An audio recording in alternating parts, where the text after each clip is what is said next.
Hurricane Helene's storm surge severely impacted Cedar Mountain, affecting all of the downtown small business district, including Cedar Mountain Moonshine, Cedar Mountain Cafe, the Canteen, Hiker and the Hound DuPont Bike Shop, Cedar Mountain Outpost, and Creekside Market and Grill, which are all currently closed for the interim.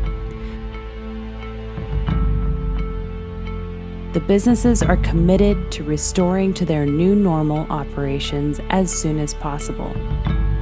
Funds received will be allocated directly to support storm-affected businesses, enabling the procurement of necessary building materials and equipment.